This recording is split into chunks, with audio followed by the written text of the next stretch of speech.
for the thousands in attendance and the millions watching around the world on MUFC Realist TV. Ladies and gentlemen, from Mandalay Bay, Las Vegas, let's get ready to rumble!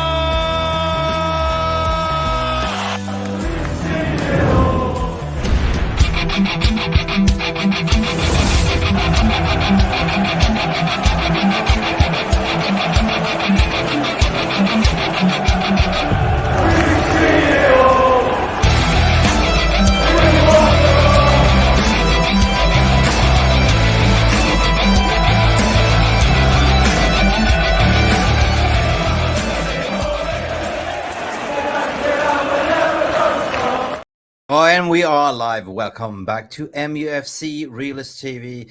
This is me. You know my face, Mick, the guy that always don't shy away from, talking about things that nobody wants to talk about, away from the corporate gash and the media, away from the clickbait stuff. And, we got to call a spade because tonight we have a very busy show to talk about, to be honest, too. So big up for everyone that's tuning in. And don't forget, as per usual, you have all the buttons down there.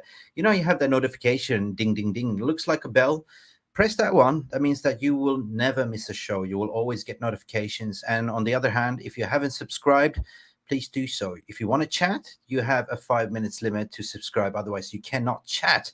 We got for you GlazersOut, green and gold until we sold. So what are we going to talk about today? 100% what we are going to talk about today is the overall agenda. This is what I want to focus about. I have people in the background waiting to come in, have this say as well. We have Tom joining us here. We have Ellie and Teno, and potentially there's going to be some more, but we're going to talk about following things tonight, guys. We're going to talk about 18 years of a Glazers robbery recap, right? We're going to look at Sky Kaveh, what he said, and also what led to the Glazers taking over. So we're going to go back a little bit of in history to understand what part did Sir Alex Furgusons play in this. How is Ratcliffe enabling the Glazers and Sir, I didn't even say this one, but it is taboo to say regarding Sir Alex Furgusons that he's been nominated again to be part of the Ineos structure to rebuild Manchester to its glory days again.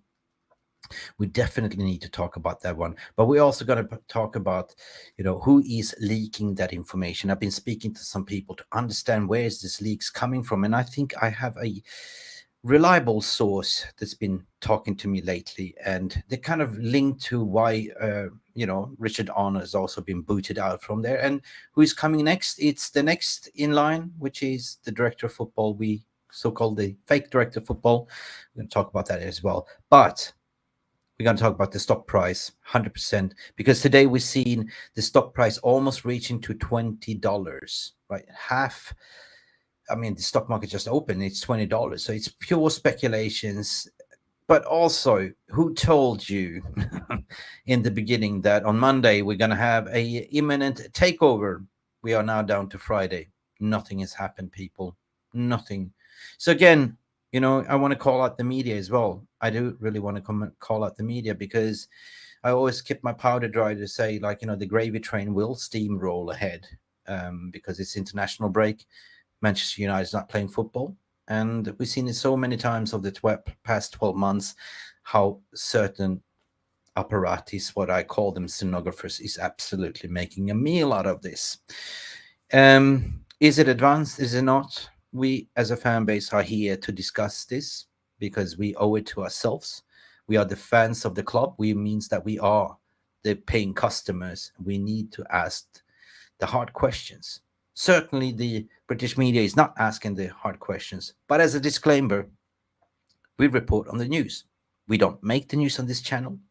We are not sensationals. We always strive to keep a close shave, if you know what I mean. A close, very good shave. Like the bald head of Erik ten Hag's. Very close shave and bald. But big up to all of you.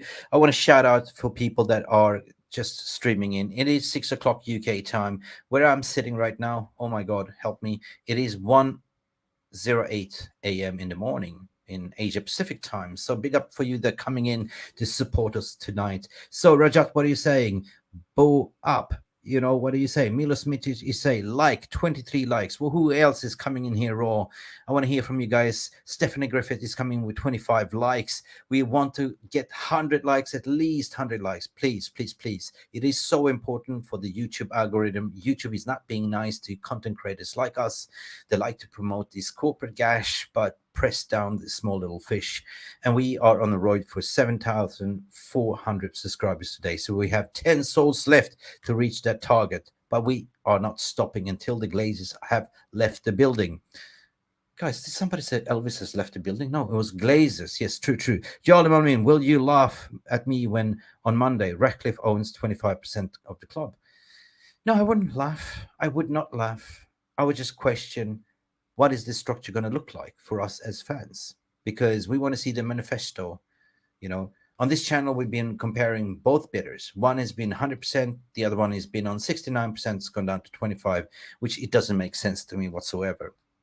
A report's coming out today that he's apparently going to buy 25% Class B shares and 25% of Class A shares, which leads to 50%. So how can it be 25? Confusing as hell. I know what you're thinking. Yalimalmin, I will not laugh, but I will do cry. That means that Glazer will stay if they stay. And that means that it's going to be another decade of robbery. They pull the Houdini act. They pull the blinders of fans. And what point? I had an argument with a guy yesterday that say, oh, that's going to be a massive improvement. We get a director of football. Yes, cool. You get a CEO. Yes, cool. But on what funds?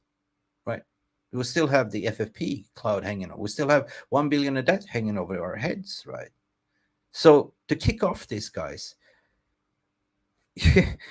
as a minority investor, there's limited funds what you can pump in to the club, right? And then you saw on the back of everything, FFP is now cracking down on small clubs like Everton, and they're probably going to investigate Manchester City, right? Who has 150 points allegations. You know what I'm talking about, huh? Yeah, and Chelsea, yeah. Okay, but we got to be careful. 100% we got to be careful so we don't end up in that rabbit hole as well. Big up Lillis United. I don't believe that fake Bloomberg journalist. Sorry, man. Yeah, if you're talking about David Hellier, I've spoken so many times. He was on various type of fan channels explaining himself, creating a name for himself, which is fair enough. You can do that, right? But once, as a editorial, as a journalist, like a fellow content, independent journalist like I am, once you start on something, you don't back down. You have to follow up on your story. Same journalist was saying that Sir Jim Ratcliffe was out of the water, dead out of the water, and then he was reporting Sheikh Yassim has exclusivity, and then Reuters came out to say that, yes, Qatar has exclusivity, only to come out to say, well, surprise, surprise, mother yuckers. This guy is high on Viagra. He's stiff as. He doesn't want to give up, as what gets him hard doesn't get, him satisfied anymore. So he's coming in with a 25% minority investment.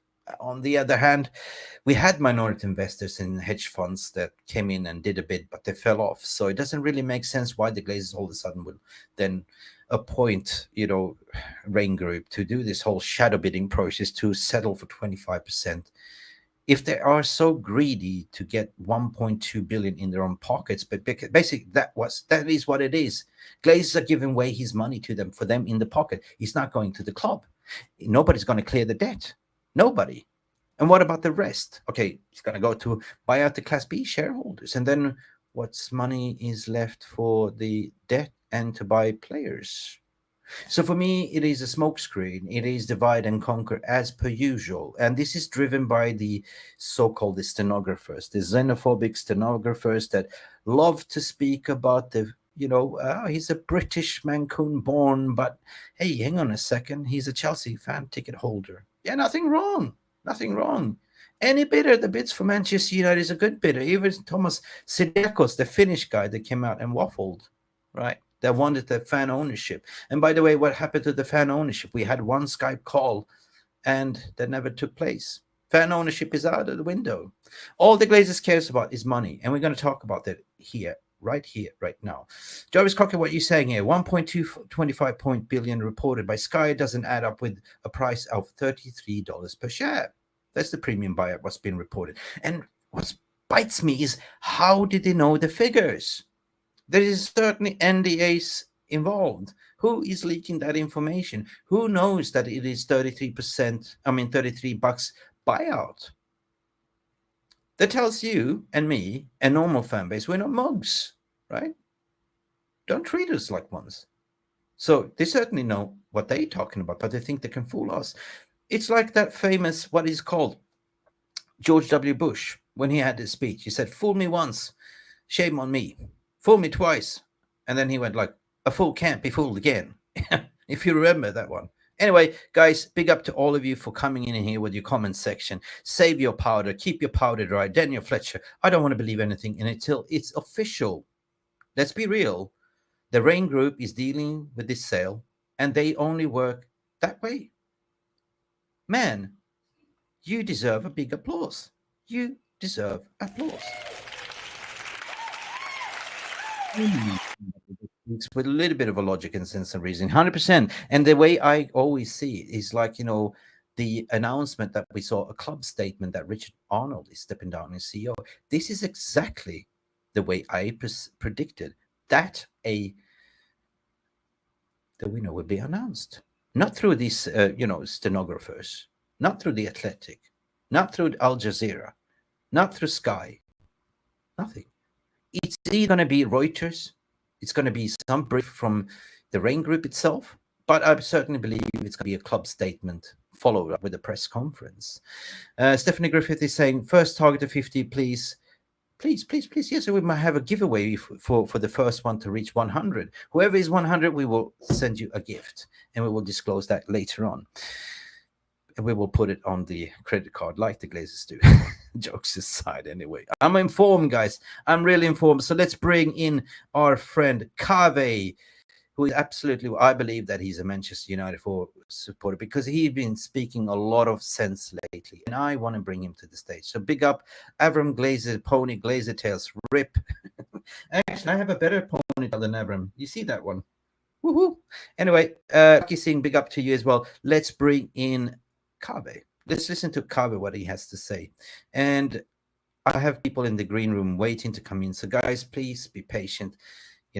Mark is producing in the background. You're doing a fantastic job. And big up to all of your moderators as well. Let's bring in Kaveh to the stage and listen to what Kaveh has to say about the Glazers. Out of their own pocket, or has it been money that the club has generated? Well, you have to say, Manchester United, if it wasn't for the Glazers, they would be a hugely successful club. That's the thing. That's what we're going to talk about. Like, if Glazers had run this as a proper football operation, if there were smart people, Manchester United, they would be so rich if they did the right thing. But no, they'd use this as a cash cow. Like, they bought it a leverage buyout, and let's continue. They don't need a sugar daddy. They don't need rich owners. And also, they don't need anybody taking money out of the club. So I know lots of rival fans will say, well, look at the Glazers, they've spent lots of money on transfers. The important thing to remember is that money is Manchester United's money. Exactly. They took the money that we generated. They never spent one single penny. Not one single penny, people. Let that sink in. They took money that belonged to the club. But they can say, oh, yeah, they spent a lot of money. Yeah. But on the wrong players. 1 billion spent. But was it the manager's choice? No, it was run by the banker's choice, who got some information from some guy they had a beer with in the sports pub. Pick up Kaveh. That is money that United had generated.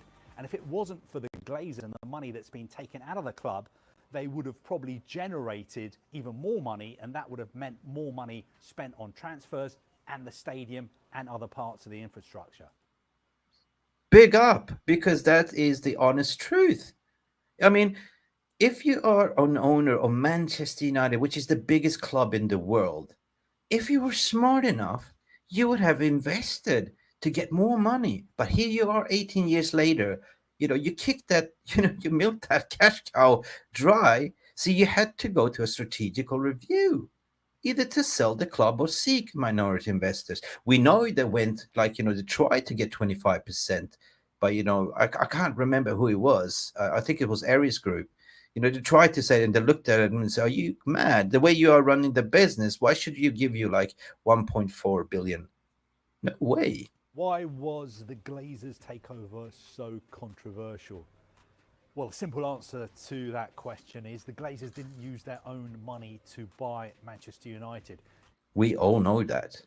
This is the biggest heist in modern world. I mean, we could talk about the, La Casa de Papel, that story, like money heist, right? You know, how they robbed the bank cleverly. But these guys led and orchestrated, but no other than Ed Woodward people. You've got to go back 18 years when they took over the club.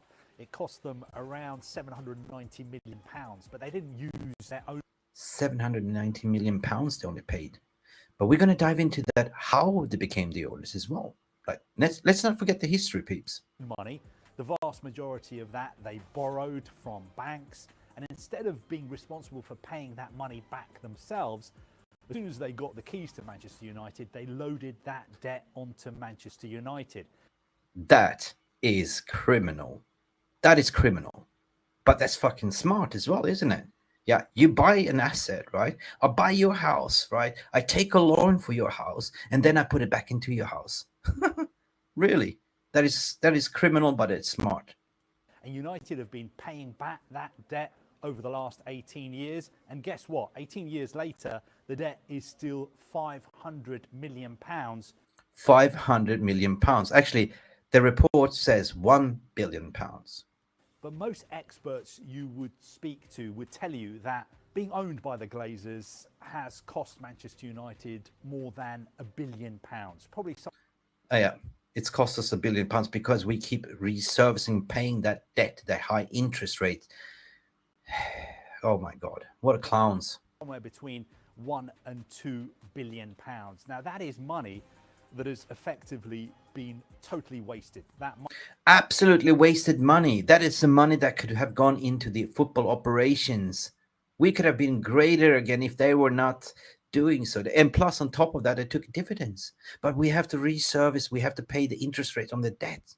Oh my God. money has gone to the Glazers, it's gone to investors, it's gone to hedge funds, it's gone to banks, it's gone banks, to lawyers. That lawyers. Money really belongs to Manchester United and its supporters, and it should have been reinvested in the club. Exactly. So basically, they have fucking robbed us. I'm sorry for swearing, but this is criminal. And how can Premier League just close their eyes and shut the blind out and let this to happen? How come is media not reporting this? The gravy train, the stenographers, no, they like to create other stories and gash stories about gossip about Manchester United. They like to talk shit about xenophobic stuff, about state background, but nobody wants to talk about Ineos and the greenwashing stuff, right? But nobody, the biggest robber in history right in front of your eyes, why are you not writing that? That is criminal. There is where the elephant in the room is. Why is taking dividends so controversial when it happens in lots of other businesses? Simple answer to that question is Manchester United aren't just a business. They are one of the biggest football clubs in the world. Yeah, we are one of the biggest football club in the world. You know what? This is so funny, right? We haven't won a Premier League title for 11 years. We haven't won a Champions League trophy for 11 years either. But we are still the biggest club in the world commercially. You know, that just the name Manchester United, the biggest fan base in the world. Just any stenographer or journalist just types a story about Manchester United. You know how much interaction and engagement it gets. Have a very proud history. They are rooted in their community. So having an owner who takes money out of that club is something that the vast majority, if not all United fans, are 100% totally and utterly against it. Yes, and this is my point. How the hell can you then flip-flop around if you've been GlazersOut 100% as a fan? Just look yourself in the mirror and just like, oh, well, I guess it won't be that bad with 25%. No, man. You're enabling the Glazers to stay by giving them more money that supposed to go to the club, but you're paying them direct 1.2 billion in their own pockets, mate. But what about the money that the Glazers own, the money that rightfully belongs to the club? Why is that not scenographers and the gash media not reporting about this? No. again, baffling. Wake up, smell the coffee. What about the rest? What about the running costs? What about the future of Manchester United? Are we just going to stand here and just accept 25%? I thought we were all united, green and gold until we 100% got sold. I see some people on social say, well, yeah, at least we get like, a sporting director. We get Paul Mitchell and hunky dory. Everything's going to be all right. You've been fooled. You've been fooled. You've been divide and conquer. It's the illusion. It's that smokescreen to get you on that bandwagon on the joyride. Look this way while we rob your club again. Right? Protest in all honors. But this is another seventh Glazers sibling coming on board. It doesn't really happen in other clubs in the Premier League. You look at other owners, they're putting money into their clubs, not taking money out. Exactly. The reason why we are so far-fetched behind is because we don't have any sporting vision. We don't have any sporting project, Instead of other clubs have figured this out, we are putting back money into the club. We don't take money out of the club. We reinvest. We invest in the academy. We reinvest in best in class. Manchester United, all doesn't exist anymore.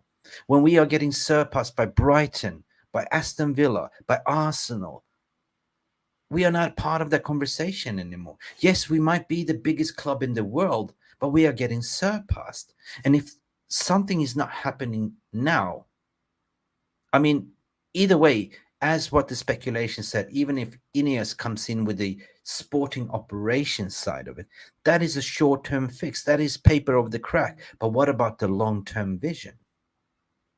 This is what baffles me. And this is why I am pro-Qatari. Oh, it's not that I don't want Ineos.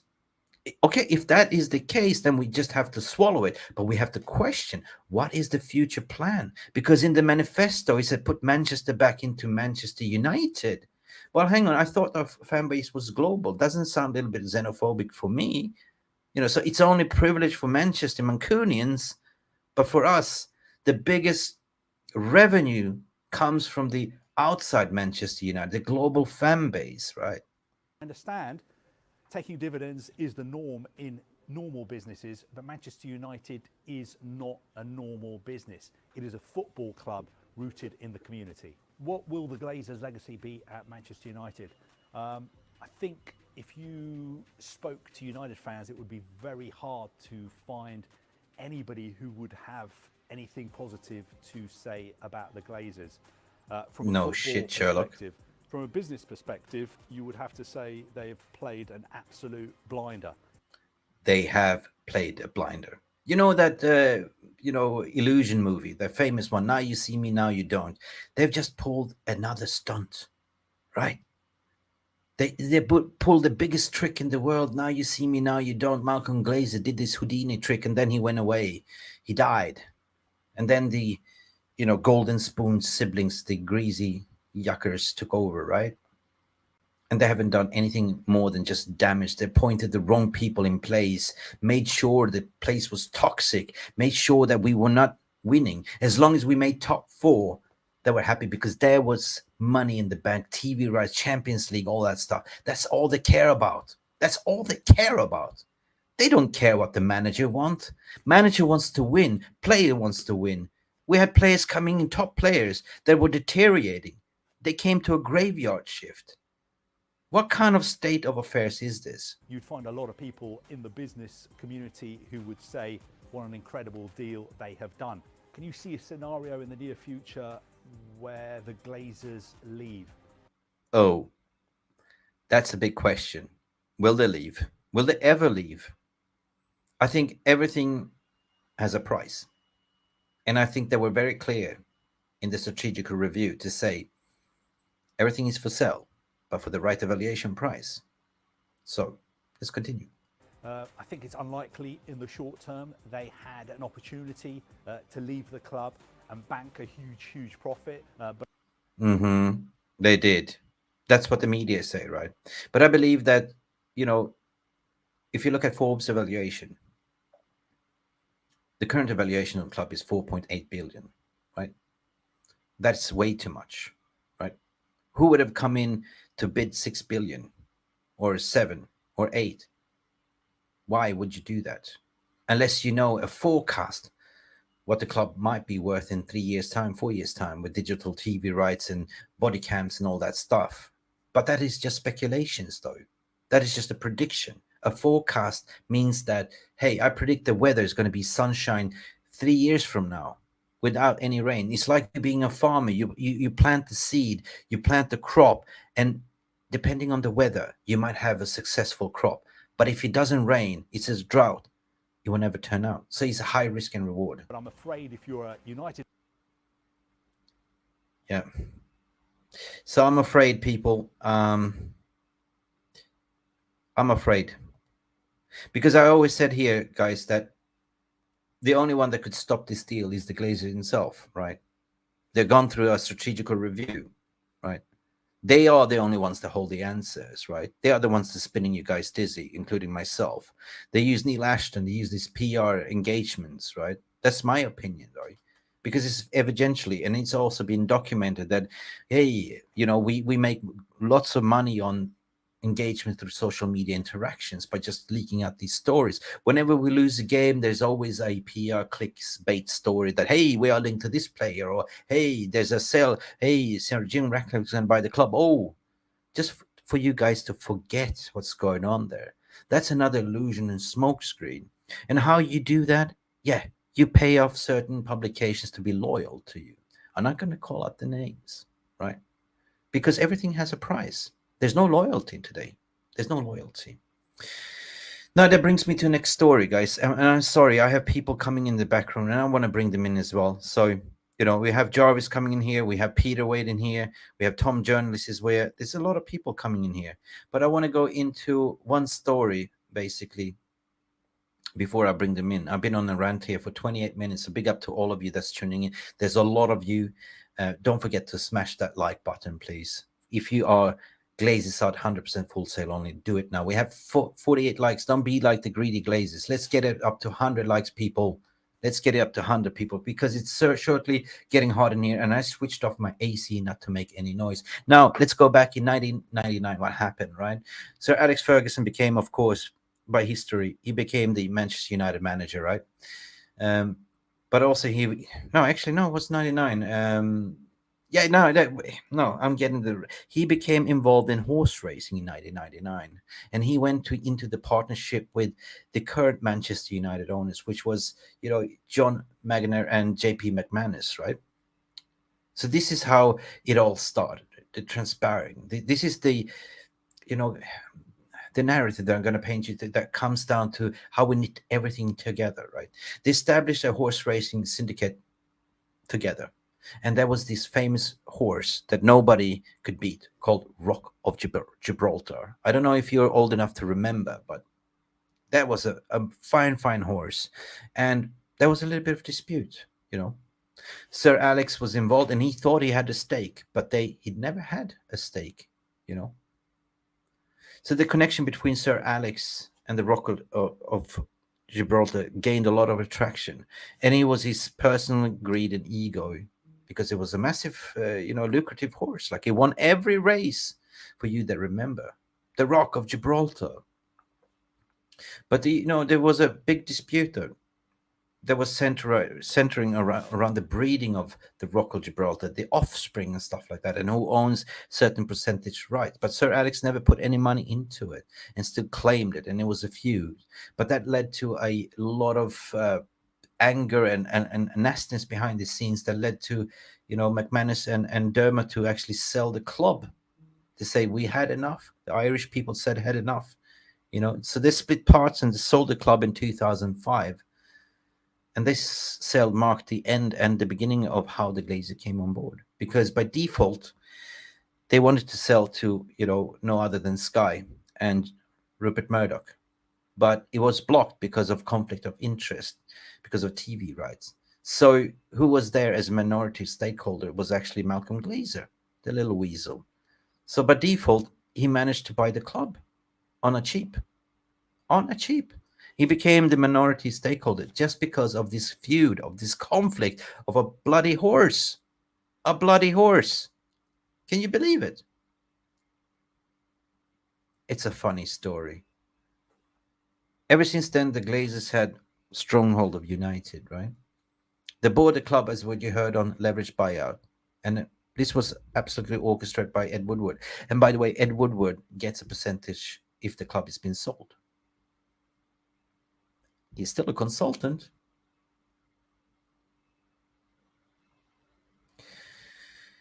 Should I continue? So, Sir Alex served the club for 26 years. I know it's taboo to talk about it, but we do have to talk about it.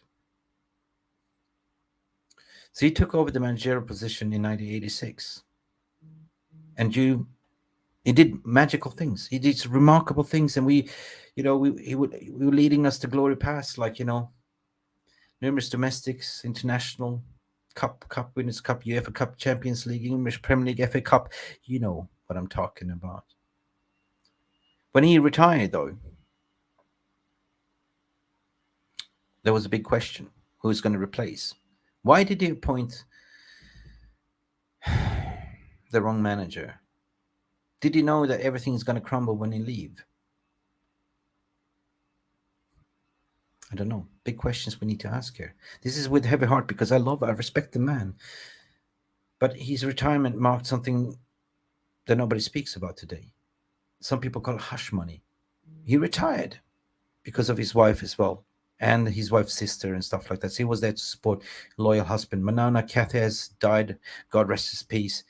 Some journalists reported that Ineos wants him back to be part of the rebuild of Manchester United. But he's been sitting there as board of director with no voting power, as a prop by the Glazers, receiving money. Money. I don't know how much. But why would Sir Alex sit there and not speak against the Glazers? That's the question what every United fan has asked. But at the end of the day, he's such a legend. So it's kind of a little bit taboo to speak about. But I'm not afraid to ask the question. But why now? Why speak up now? Why now? Where have you been for 26 years, mate? I do respect everything for what you've done for the club, but since you left, everything's fallen apart. You enabled the Glazers. You sat there quietly in the boardroom, didn't say anything, and received your hush monies together with David Gill as well. So why, for me, is the big question. The how, why, when, what. Why, for some reason, is the article now saying that, Sir Jim Ratcliffe wants to have Sir Alex Furguson part of his team to rebuild Manchester United. A little bit too late, mate. A little bit too late. Honest to God. And that brings me to another clip that was raised yesterday by Alien Teno. We had a massive podcast yesterday with Jarvis Cocker, and they're all waiting in the background to have the say. So I'm going to play this clip. Come on. Can you hear us okay, Peter? I feel the force. You're a muppet. It's Obi-Wan Kenobi. How you doing? You okay? I am Obi-Wan Fat One. Can you hear me, Phil? I love you, Pete. Good to see you, buddy. So, how are you doing? I'm all right. Obi-Wan Kenobi. I'm pissed, guys. I just thought I'd come in quick and say hi. You know what I mean?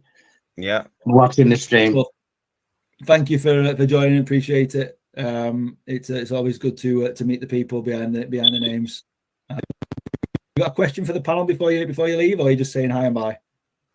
Yeah, quick one. I mean, you know what? I haven't got a good feeling about Sir Jim buying into this club. I really haven't. I've been mulling over it today, and it just, you know when you do a dot to dot, and you kind of have to do the imaginary line to fill the other dot up. You understand what I'm saying? To make a picture, and you find out the elephant's got 5 legs instead of 4. You know what I mean? Yeah. I don't think it's going to end well for us. I don't. I just think it's money, money, money, money, money, money, money, money. That's it. Yeah. We're not going to get a new stadium. We won't even get an extension built. Yeah. They won't even sort out the car park. And you know what? We'll go and buy some dickhead player, sorry for swearing, and give him 400k a week wages.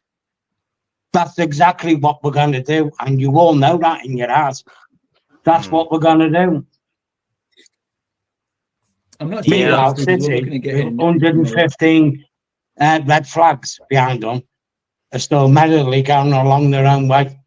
Yeah, Everton get banged 12 points. Yeah.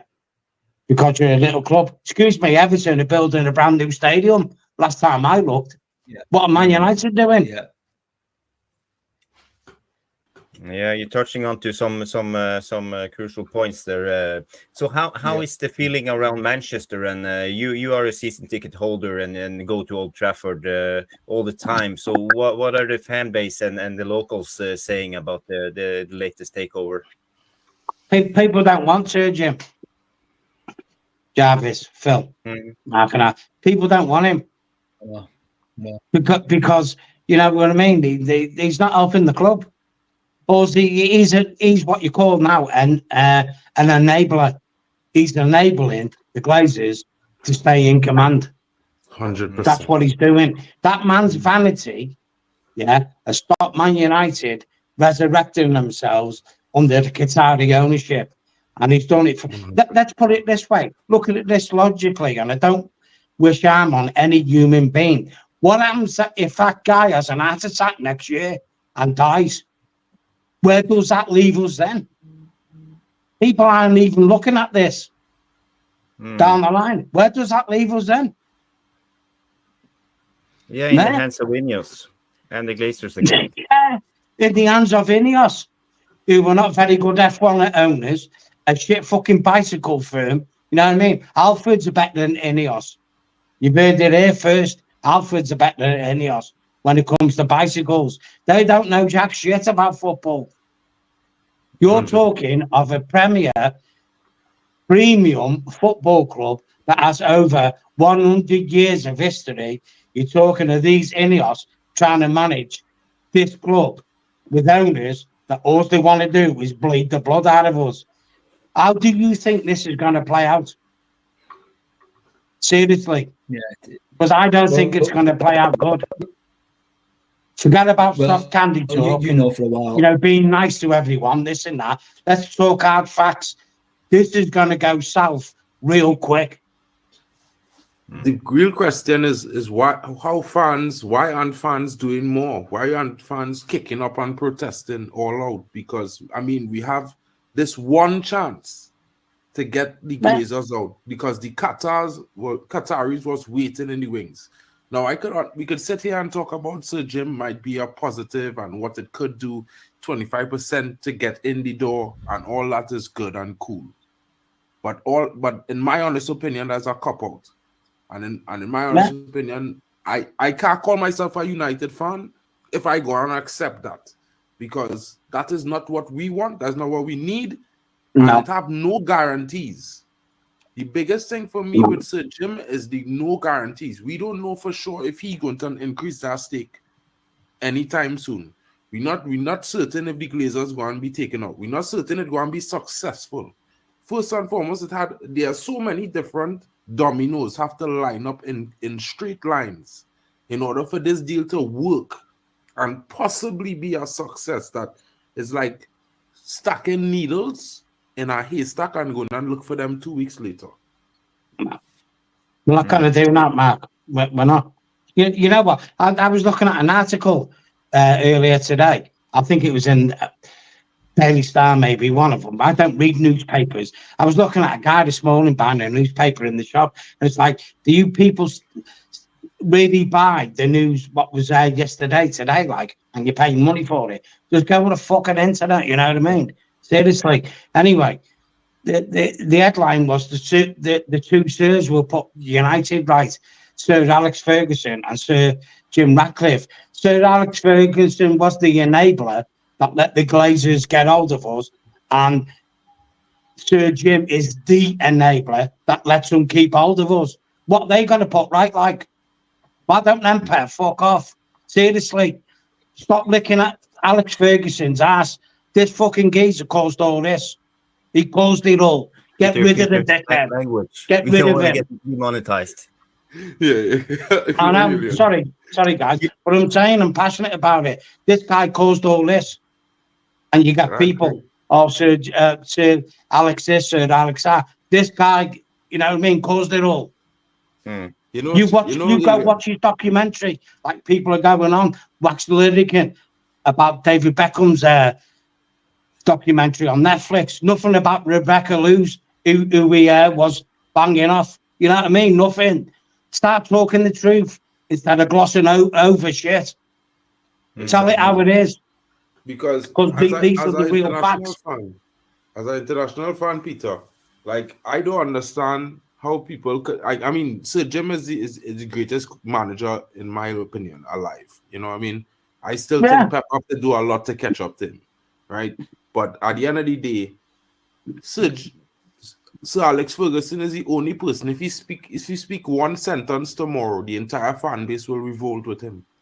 Yeah, that's it. But he won't know, man. In my honest opinion, for the last few years, what he could be, he's sitting on his stands watching this thing United crumble, and all he needs to do is just go on Twitter or go on Instagram and say 1 10-second recording. Yo, Glazers out, everybody, and that's it.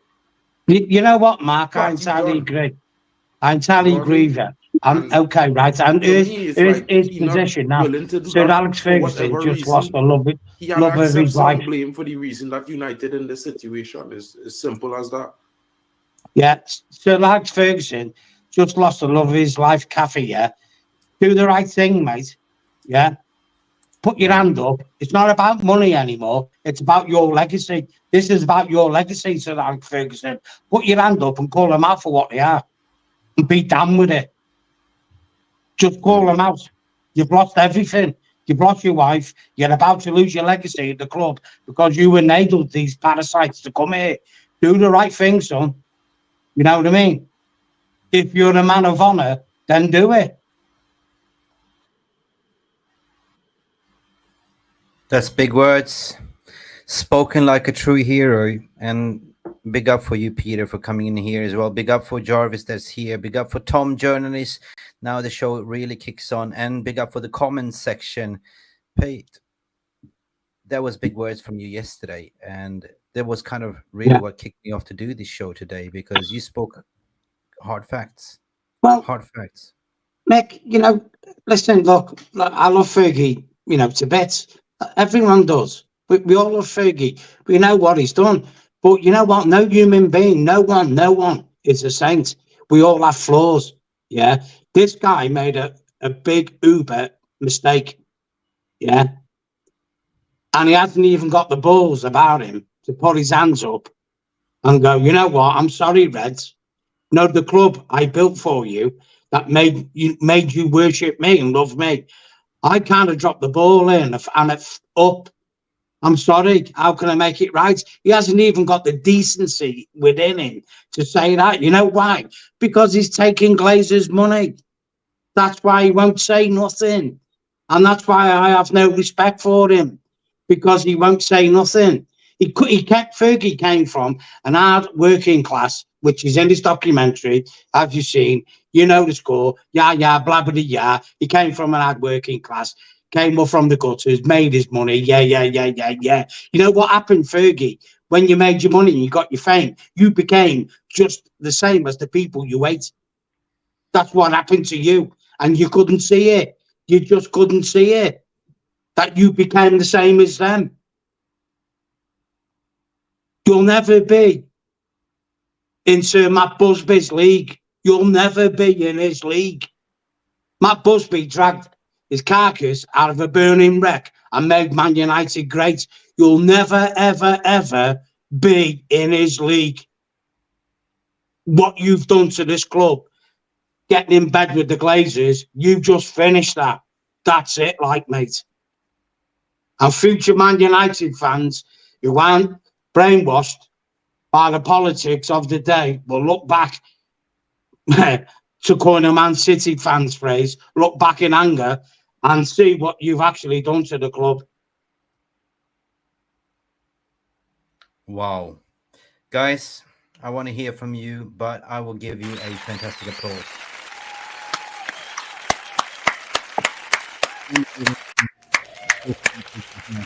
And that's it.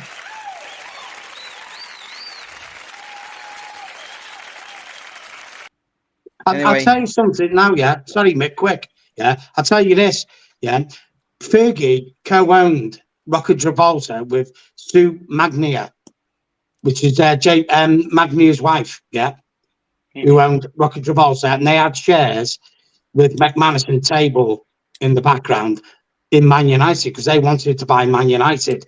They own Coolmore Stud. Their family line own Coolmore Stud. Here's a quick brief of what Coolmore Stud is. Coolmore Stud in Fetard, County Tipperary, Ireland, is the headquarters of the world's largest breeding operation of thoroughbred racehorses. Through its racing arm, Ballydoyle, Coolmore also has raced many classic winners and champions. The operation, which is currently owned and run by the Magnier family, has been associated with a long sequence of top-class stallions since 1850s. We are talking of heritage.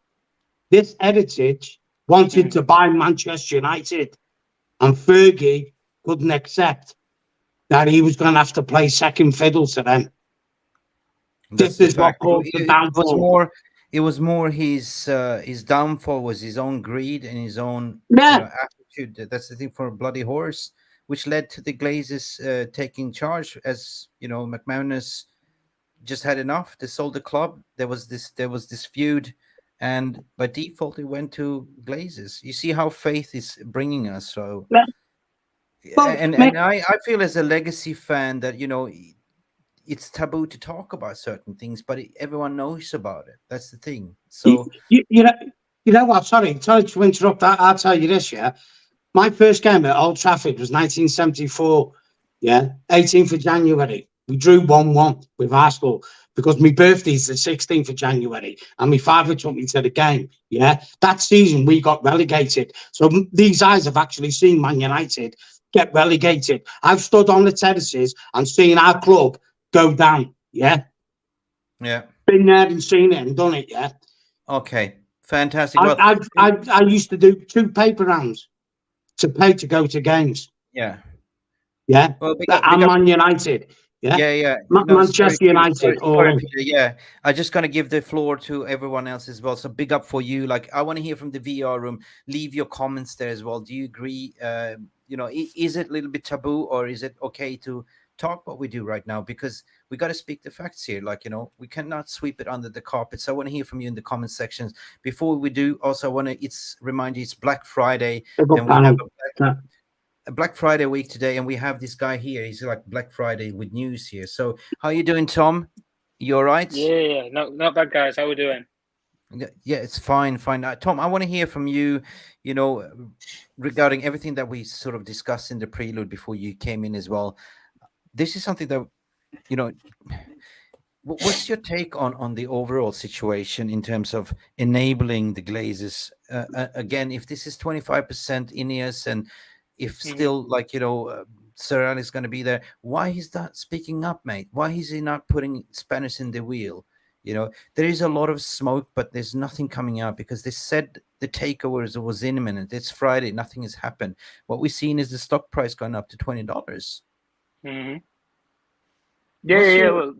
What's your feeling, general feeling, mate? The way that Ineos and Ratcliffe went about it, I completely disagreed with anyway, straight away from the get-go, because come in and said, we'll buy 69%. And then over time, they've just dropped and dropped and dropped. Then it was 60, then it was 50.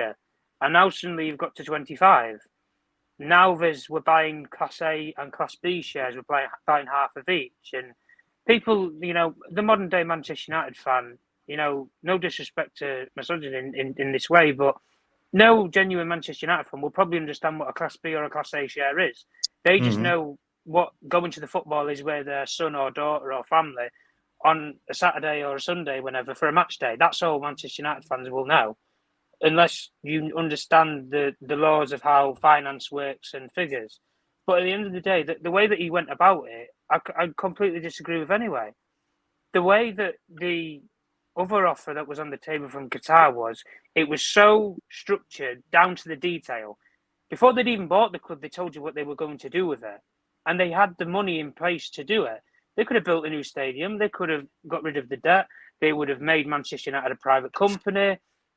They listed everything that they wanted to do. But this guy in Sir Ratcliffe and in the Ineos bid, they've not done that. And the excuse, and I can already say straight away that in a couple of weeks' time, when the proposal comes out around it, you'll hear different journalists will start leaking out saying that the Glazer family never really wanted to sell the football club. So Sir Jim Ratcliffe was happy to buy him with 25% with the prospect of buying out in the future. That's what the proposals and the headlines will be. I'll guarantee anybody that wants that. Because at the end of the day, the way that the Glazer family ran the process, they did everything to push a Qatar price up. They even spoke to the main sporting figure from Qatar in Nasser Al Khalifa. It's not like they went to. It's not like they went to Sir Jim Ratcliffe or Sir Dave Brailsford and said, "Listen, get Sir Jim to up his bid." They didn't do that. So at the end of the day, the money that Qatar put on the table wasn't ridiculous money. That was the problem that the Glazer family had. And if it was stupid money where they just come in and they paid whatever they wanted, because if the Glazers wanted 6, suddenly they'd want 7. The family just expected them just to pay 7. And then if they were going to pay 7, right, well, then you can pay 8. And suddenly, unless you hit the number that the family really want or desperately want, they weren't going to leave. And at the end of the day, every single club associate journalist will put it out there that the long conclusion of it all, to save face for Ratcliffe, so he's not going to get bombarded with the whole, oh, well, you kept the Glazer family in charge. Their answer to that will be, well, they never really wanted to sell the football club. And I would guarantee anybody, to make this final point, if he did what we was discussing, Jarvis, a couple of streams ago, where we're discussing, got in an interview with a non-biased journalist, not a football expert, not a football correspondent, go with somebody who's just a business journalist. Go with just somebody who's got no connection to Manchester United, football, or Sir Jim Ratcliffe. Someone who's completely impartial, and ask him one question: why did you only buy 25% of the football club? And the answer that he'll say, and I could probably say it word for word, is the family didn't want to sell 100% of the football club, but I bought 25% with the prospect of buying the rest of it in the near future. But he won't say a time scale of it. Or Tom, go back to the interview we had with the Financial Times, I think it was 2 years ago, when he said, well, the club is not for sale, and Joel and Avram, they're owned by 6 siblings, and Joel and Avram are nice gentlemen. You remember that one? Yeah, I know what you do, yeah. They're mates. Yeah. I think they're mates. I want to sorry guys, I want to include Jarvis here in the conversation. So big up, Jarvis. How was your day, by the way? You've been working hard, Yeah. Nah, I'm fine. I'm fine. I want to ask you a question, Jarvis. It's strange that you're not wearing blue, my friend. Should be wearing blue. No, you're looking good in grey. You're looking dapper like a pink snapper, and I love It's your grey. background. I think it's green. Oh, I don't know. I think I'm colorblind. The only green I can see is your background with the GlazersOut. The GlazersOut banner. I love that one in the background, Jarvis. But still, I want to kick on to ask you the question. According to Mark Kleinman, who was the first one to come out with the strategic reviews, he's been like, Sky was actually the one that is driving this story from the beginning, Tom, as well. Yeah. Sky was the one that came out to say Sir Jim Ratcliffe's, they say Sky that 92 Holding Foundation, Sheikh Yassim is out. If you remember, this women presenter say, by the way, Sheikh Yassim is out, right? But Mark Kleinman is if he's correct right now, because he's going to eat a lot of humble pie. Nobody really knows the figures, and how the hell do Sky knows everything about the money? They're saying now that Ineos will buy 25%. First they say he will buy 25% in tutto, in all around the tutto, taking care of the family. Yeah? But now they're they're spinning in saying 25% Class B shares on $33 per share, and they're also saying he's gonna also buying 25% of the Class A shares, which means that if I do the maths, it's 50%. And all of a sudden, you say 25%. But That's about 970 million US dollars. Another 25% of Class A shares is a 979 million. So it doesn't add up. It's 1.8 billion, according to my opinion, or is it Yeah. 1.46? Seems about right, or no? I just don't get it. Yeah. I just don't get it. By this guy. First of all, I just want to say big up to Peter, big up to Tom, and big up to the VAR room. I see a lot of good people here having their say. But the thing is, I've been doing some calculations today. Maybe I'm doing it wrong, but the 1.25 billions. That's the reported sum from Sky, and that's for 25%. So let's say $33 a share. That's if you add that up with 25%, that's 1.09 billion pounds. So I will show you the calculations afterwards, but it's very strange for me. It doesn't seem like they know what you're talking about when they do their calculations. And you know, we can talk about percent and shares, but at the end of the day, it's roughly 165 million shares free flowing in Man United. The Glazers, they own like 110 million, and the rest that's 54. But on New York Stock Exchange at the moment, it's 50 million shares. So Yeah, but let's say they buy 25% of 50. That's roughly 10 million, and they buy the rest from the Glazers. So basically, Ratcliffe will end up with 41 million shares. Okay, well, fair enough. That's well hard question to ask, because we're entitled to ask those questions, right? We have to question whatever has been printed, because at the end of the day, what's it going to be, right? Is it 25%? Is it 50%? What is going to be? I just don't really get it right. Yeah, but now. you got to know the number of shares. You can't take 25% out of 69% and 25% out of 31%. It doesn't add up. So you got to know 25%. Sorry, guys. 165 millions. There's a late bidder coming in. Money. Super chef. Hey, Jeff still coming in here. Are we the winners? No, we fans are the losers, to be honest. We are the one that gets the end of the stick because nobody's talking to us, right? We just want answers. We want clarity, guys. And I'm tired of this smoke screen, and I'm tired of these false reports, because nothing adds up. And at the end of the day, being as a realist I am, there's NDAs in place. And who is leaking this information? I found out today that the one that got sacked has been part of the leaking information, and the next one in line is also on the chopping block. You know, because if you're leaking classified information, NDA, you know what an NDA is for, right? There's severe punishments. And lately, Manchester United has been a leaking, I don't know what I could call it. Like, it's been scandals. It's been human rights issues. It's been allegations of, what do you call it? Rapes and Mason Greenwood. And if matter of fact, the handling of Mason Greenwood situation by the Arnold, you know, was very poor. Very, very poor. Basically, if we can argue to the point that he was proven innocent in the court of law, the club did an internal investigation. They find him not guilty because they have substantial evidence. Only the snippets was leaked out to the media that made a meal out of it. But if you listen to the overall tape, there was no allegations. Yes. Just to clarify, the charges was dropped. There was dropped. But based on that, when you do a HR review, HR needs to step in. They do the review. They find that there's no grounds for dismissal, because basically Greenwood was an employment contract, right? But they have to do that investigation, and the final say is with the CEO that makes the decision, right? With recommendation. He made a recommendation to say nothing here. He went down to Erik ten Hag to say, you can have him over the summer. Somebody leaked this bloody information out to the press, and this caused a shitstorm, because there's a minority, there's a moral standing, and I do understand that. But with these footballers, there's people, there's human lives, right? I'm not taking any stance. I'm just saying what is right is right. What is wrong is wrong. But this moral compass, what we've seen been spreading out of the club about greenwashing, human rights, state back, sexual allegations and all this. It's been a shower of shitstorm, to be honest, right? Mhm. So Yeah. based on this, I can understand why he got sacked.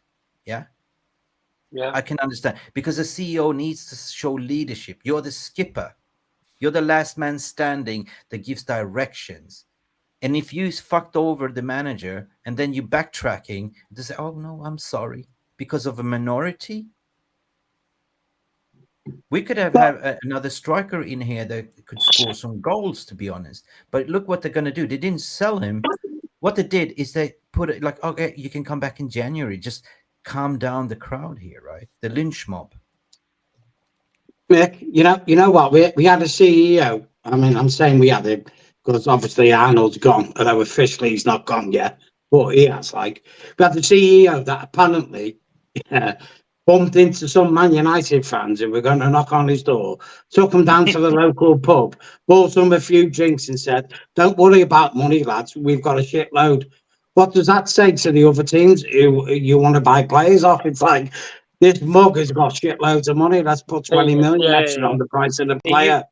It was staged. Yeah. Really, what he used that for, Peter, was more of a publicity stunt to say, Yeah, of course it was, Tom. I am a leading character, and I am somebody who's going to do things differently, because using phrases like, as a football club, we've burnt through cash, and you've never heard that sort of regime before. No. Clear, you might as well have just said Edward Wood's name and forget about burning through cash. Exactly. And this is supposed to be your mate from Bristol University that you've been through education with, and you don't think that nobody's going to think two things about it. But in saying that, Peter, for anybody who wants to know about that video that was said, Richard Arnold didn't go down there off of his free will. He took 2 riot squads with him, and he also took a police liaison officer from Manchester United down to the pub with him. He did, So, but it's let's not make out as if this was like he did it of the goodness of his heart and will. What, buying a few pints, lads? We've all bought around a pint. What do they cost? 20 euros or 20 pounds, whatever. Jesus Christ, the guy's a multi-millionaire. But Tom, do you think that he knew that they were secretly filming him? Because I was just thinking because barring the leaks that's coming out, this secrecy information as a CEO, you hold your integrity. To be over fair, a pint, you tell you everything like it's not my fault. Fair, we need this latest and greatest. We need an investment, and the Glaze don't want to do this. Blah blah blah blah blah blah. He spilled his beans.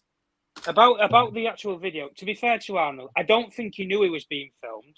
But I think whilst he thought that he was going down there, I think he will have thought in the back of his mind that one of them probably will be filming, or they'll be voice recording or something. I think he will have thought that he's been under the tape, but he's not got. I don't think he's gone as far as to say that, yeah, you can film me. I don't think he's exactly told them that, yeah, you can film me, you can do whatever, blah blah blah. And when you said about it with it being more of a sort of secrecy thing, even in saying that, the Manchester United fans that went down there, I don't really think that they grilled him hard enough, to be honest with you. You've got the CEO of the biggest football club in the world in front of you. Gee, I'd have put him on the stake and absolutely spit roasted him. But what about the supporters' trust? Are they really representing the real voice of Manchester United? They're being soft. They're being soft. The supporters' trust, Mick, based upon the actual process that's been in place right now to buy the football club, they've never picked one side against the other. They never said, listen, we're not going against Qatar because of human rights. We're not going against Sir Ratcliffe because of the fracking rights and the actual greenwashing and campaign and everything. They never picked a side. They kept it balanced and they just said, look, as a supporters' trust, we want Manchester United to be 100% owned by an owner and not to be inferior to the Glazer family who still own this football club right now. They basically said that we just want a full sale of the football club. That's it. You know what, Tom? Sorry, I was just thinking about Arnold there with the fans. It was a good job Noradin wasn't one of them, wasn't it?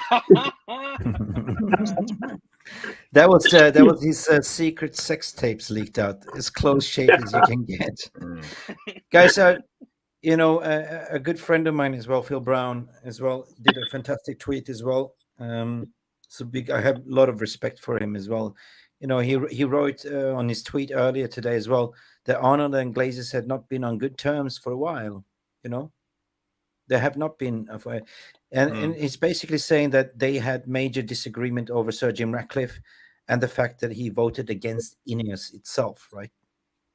He voted against. So remember, like, you know, in the beginning there was the vote of no confidence that the Glazers could not take any dividends. So they were ganging up against the Glazers, right? So Richard Arnold was one of them, right? This was primarily done out of self-interest, as he knew. This is speculation, so I don't know if it's 100% true, but it is primarily done out of self-interest, as he knew that Sir Jim Ratcliffe wanted him gone. But the fact is, any new person that buys the club will have done the strategical review and bring in their own people. So anything that you're seeing leaked out, like, oh, we linked to the sporting director, we linked to the new CEO, that will happen anyway. That's the thing, right? So the fact is that you get sacked because you've been yapping, right? You've been leaking out NDA information. Doesn't sit well with the Rain Group or with the Glazers whatsoever. Because one thing what the Glazers hate is communication. They like to keep things secret, right? We saw that Ineos. We saw that, you know, Rain Group was not happy that when Qatar went out and announced it and said what they're going to do with the stadium. They did not like it. They did not like the fans to get giddy that, hey, we're going to build your new stadium. We didn't clear the debt. You know, they didn't like that because they're jealous. They want to be in the centrum, right?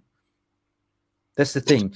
So Ten Hag has been dealing with this chaos for months, people. For months with his leadership, right?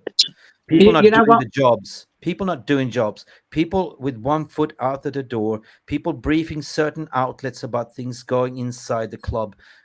When this is just either way you look at it, though, Mick. When you think about it, either way you look at it, if Qatar coming or Ratcliffe come, yeah, big up Phil. If either of the two bidders came in, there was going to be changes, no doubt about it. You don't survive as a CEO of a business. You don't survive when somebody else comes in and buys you the business from underneath you, that you're in control of. If I offered Jarvis £1 million for his company tomorrow, I'm not. This is no disrespect to Jarvis as a person. If I didn't know who Jarvis was, I wouldn't probably be keeping him on. Irrespective of relationship, you probably wouldn't. Jarvis would be vice versa with it. But the problem that I'm getting at with it is, when you look at it from the director of football, in this case, in Murtough's perspective, even as far as Erik ten Hag, everybody will think in the back of their mind, I'm not these guys' choice. Erik ten Hag isn't Ratcliffe or Ineos' choice of manager. He's the Glazers' choice. In the same way, Richard Arnold isn't your CEO. In the same way, John Murtough isn't your football director. So any person that they look at and they think, you're not one of us or you're not one of our people, we will just replace you in a nutshell. But with the way that the actual statements come out with Arnold leaving, and let's be honest, guys, there probably will be a lot more departures. I'd be shocked if John Murtough survives this slugfest that's going on. I've got a question here. Guys, can I just put in? I've got a question here for you, Mick, Jarvis, Tom. Yeah, right. Okay, let's hypothesize. Sir Rat gets 25%. Yeah. Okay, then. So he's now running the club. You know, you've got to run the club from a financial viewpoint, and from a social viewpoint, if you understand what I'm saying, from that viewpoint. So when you see the poster boys, Rashford and Bruno, if Sir Jim Ratcliffe thinks, okay, these and he's got control of the football inside, if he turns around and says, guess what, these boys aren't good enough for this club, we need to get someone else, and the Glazers actually look at the books and go, well, that's what it makes us a shitload of money here, like, I'm sorry, Sir Jim, you can't be getting rid of him. Where does this feather into it? You understand what I'm saying? Yeah. This is where we don't know. Where we don't know what's being signed and we don't know what's in the contract. There might be, like you're saying there, Peter, there might be a clause in there that might instigate that should there become a situation where you have to terminate a player's contract, like maybe what's happening with Jadon Sancho right now. Does Sir Jim Ratcliffe has overall control over disciplinary matters in the same way that he has overall control over sporting operations? The problem is, define sporting operations. That's the problem. Yeah, With it. exactly. There's I no mean, listen, definition unless when they make the statement, like we were saying, mate. If they make the statement about Ratcliffe coming in, if they actually say to him, and within the document, what sporting control or the definition of sporting control means, what does that mean? Give us the answer to all of our questions. Really, what is listen. his role in the football club? But Tom, Exactly. the problem is, I just want to add, the problem Sure. is they are listed on the New York Stock Exchange. There's rules and regulation when it comes Yeah, to 100%. because everything that involves the economics and finance of the club, because they are listed, is regulated. It has to be the board who takes the decision. The board can't just say, hey, we have a sporting department, so it's okay for us that they will just take a big loss on a player who's on 350K a week and we bought him for 100 millions. They can't just say it like that. It will be accepted by both the New York Stock Exchange and the shareholders. Yeah, You know what, guys? Right, sorry. You know what? Really, this is really gnawing in the back of my mind here. Yeah.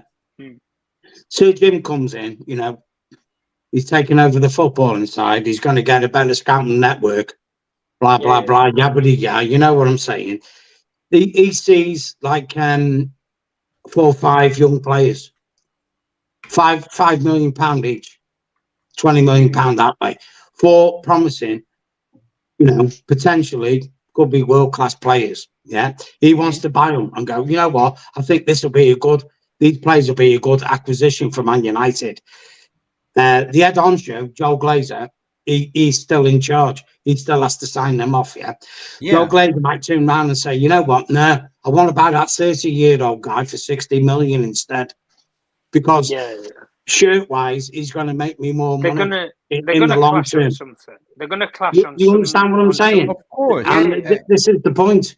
This is the point. If What he's I've been going to have making for you full control of sport, he has to have full control. Peter, this is the point that I've been raising for weeks. Yeah. Because if you look at the decision-making process, if you look at from a hierarchical standpoint, the way the information flow goes, like, you know, from signings, of course they do the scouting, the planning. It needs to go through Merton needs to bring it up to the board, and the final sign-off goes with Joel. It's always been like that, and that's the reason for the delays, right? So all of a sudden you're going to add another puppet in there to sort of have a feud with Joel, keeping Joel in the sporting operation and the commercial as the CEO or whatever you might call him. That is just adding another layer to the cake, right? And by the fact, guys, let's be real, right? Some people are saying, well, we get a better recruitment, we get a better scouting, we get a director of football. But with what funds? Are you that blind to see that FFP is still looming? You have 1 billion in debt, and that debt needs to be repaid. So how are you going to inject that cash? Surely, as a minority investors, you cannot invest that much money. You cannot pump in that own money into the how do you call it? To buy players, right? We owe a lot of money. We took a loan through Santander Bank just to cover the transfer market. We overdraft everything. If balance scorecard sheet is saying 1 billion and you made a loss, but still on an operational you make 650, 640, right? Million. That is still. And on the looming on the backhand of it, we've seen the Everton's got done. They're cracking down on us, right? So how he's going to come in here, give the Glazers 1.2 billion in their own pocket. It's not going back into the freaking football club and then run the sporting operation. And he's not a fucking mug, to be honest, because guess what? Ineos is a successful business. They want return on investment. So how are they going to get return on investment from the sporting operation when the commercial side is the one that's the cash cow? That's the thing, Mick, where we don't know the answer as to what is we don't know what the future holds for the football club. All we know is he's going to buy 25%, half of each set of shares. That's all that we know. That's fact. But the things that we don't know is we don't know if he's going to buy the rest of them, and if he is, when. And this is why I put the proposal, and I said to everybody, get him in an interview with an impartial interviewer. Jesus, I don't care who you put him in there with. Put him in there with somebody who's going to grill him or who's going to give him a nice time. I don't care. Answer the straight questions that everybody wants to know about our football club. Or better still, fly into Manchester from Monaco, sit down with the supporters trust, and live stream it to millions of Manchester United fans around the world. Do something. That's all that we want. We want some engagement. Because the difference between Ratcliffe, the difference there that Ratcliffe can show is, I have the bollocks to sit in front of Manchester United fans and maybe take you through pelters, but I can actually answer some of their questions. Whereas the Glazer family have never had the bollocks, Joel, Avram, any of them, to come over on a flight from anywhere, Florida, New York, wherever they reside out of, come over to England and just speak to Manchester United fans openly. But suddenly, you do a couple of Zoom calls through COVID, and suddenly everything's forgotten on a fan advisory board. Can we just pause for a second? I want to shout out some people. Big up for Karen Reed for coming in here saying hi, guys. Big up to Mark Platinum Bridge as well. Not Gold Bridge, but it's Mark Platinum Bridge. Platinum Bridge. Platinum Bridge. In the chat, saying evening, gentlemen, as well. Guys, please, you have been so generous to smashing that like button. We are up to 71 likes anyway. Ivo Bosic is coming to say Sir Alex could not compete with Qatar in direct bidding war. 100% Tom. He knew that Glazers wouldn't entertain the idea of staying if somebody else offered that option for them to stay and invest. Listen, this is a brilliant point because Glazers used Rainy Group for one purpose only, to create this shadow bidding process, right? The shadow bidding process, according to my opinion, Tom, this is my opinion, you can disagree. It was designed to bring in the big sharks, the heavy hitters, right? We're talking about the billionaires. I mean, we're talking about levels of billionaires. Like, forget the billionaires, nation states. That's man. If you know the Squid Games, like, billionaires, there's a level of richness, right? At the bottom of that pyramid is the Glazers. They're the poor billionaires. But on the top, you have the high rollers like the Sheikhs, the States, the Black Rocks, the Elon Musk, the Jeff Bezos. Yes, they play in that league, and they don't speak to each other, right? There's a big, the Susers, all that stuff. They're not allowed to talk to each other. Hence why you saw Glazers begging Nasser Al Khalifa to go speak to the Sheikh Yassim. Go speak to him, please. We want his money, right? They were there pimping the club out. Like, they were meeting with the royalties down in Qatar during the World Cup. Do you think they went down there for football? They wouldn't even know the shape of a ball. The only ball they know is egg-shaped, and that's played in America. That's the interest, right? Buccaneers. So they even stayed there. They mingled. They had gentlemen's agreements. They stayed behind. They went back, and there was clear and obvious that nobody can compete with this. So this whole thing was just designed for the high-stake billionaires to bid over the overall evaluation of 4.8 billion, which is Forbes. So whoever is a mug to build 2 times over has actually done them a favor. Why wouldn't they accept 2 times over the evaluation? If somebody puts 6 billion on the table and everyone walks away happy, somebody clearing your debt that you've been racking up on the VIP tables, drinking Grey Goose and Dom Perignon champagnes and eating caviar out of Darcy Glazer's navel string cord, you know what I mean? But it's just pathetic. They only to come in to say, listen, I give you 25%. And what? What about the rest of the Glazer families? Are they going to split this money? Can't you see the analogy, though, with Sir Alex Furgusons? It's the same thing. I've hit the big time and I want more. What I've got is not enough. I want more. It's the same. The Glazers are the same as Fergie. We've hit the big time. We want more because it's human nature. Once you get money, you want more. Greed is the biggest sin of life. More. That's the thing. You know what? Let's consider this. Yeah, this is a point I'll tell you that no one's been talking about yet. Maybe the Glazers already made a deal with Ratcliffe before they put it on the market, and then they put it on the market to say, okay, maybe we've got this in the bag. Sir Jim's, quarter. Maybe the quarter, 25% was already agreed. So Jim came out and said, I'm going to buy the club. I'll drop it down, blah, blah, yabbity, blah. Yeah. And we'll see who's going to throw the hat into the ring and go, who's going to buy Man United. Only Qatar came in. Yeah, no. Yeah, that's fine. I'm going to throw it back to all of you guys anyway, because I've been doing this for freaking long as well, including you, Tom, as well. You've been doing the same thing. But there was even reports. I can't remember who wrote it, but I clearly clipped it, and somebody wrote it and said it feels like Sir Jim Ratcliffe is a smokescreen, a prop. You know what I'm saying? A prop, just a tool to use. Because if you go back into the interview he did, like, he's a good mates with the Glazers. So they have made a deal because he knew he couldn't compete against the high rollers, right? It's a high stake billionaires poker game. Like, they all sit at the table and bidding, right? Nobody knows what hand you're playing. And everything evidential is pointing that they wanted to squeeze as much money out of the Qatar as much as possible.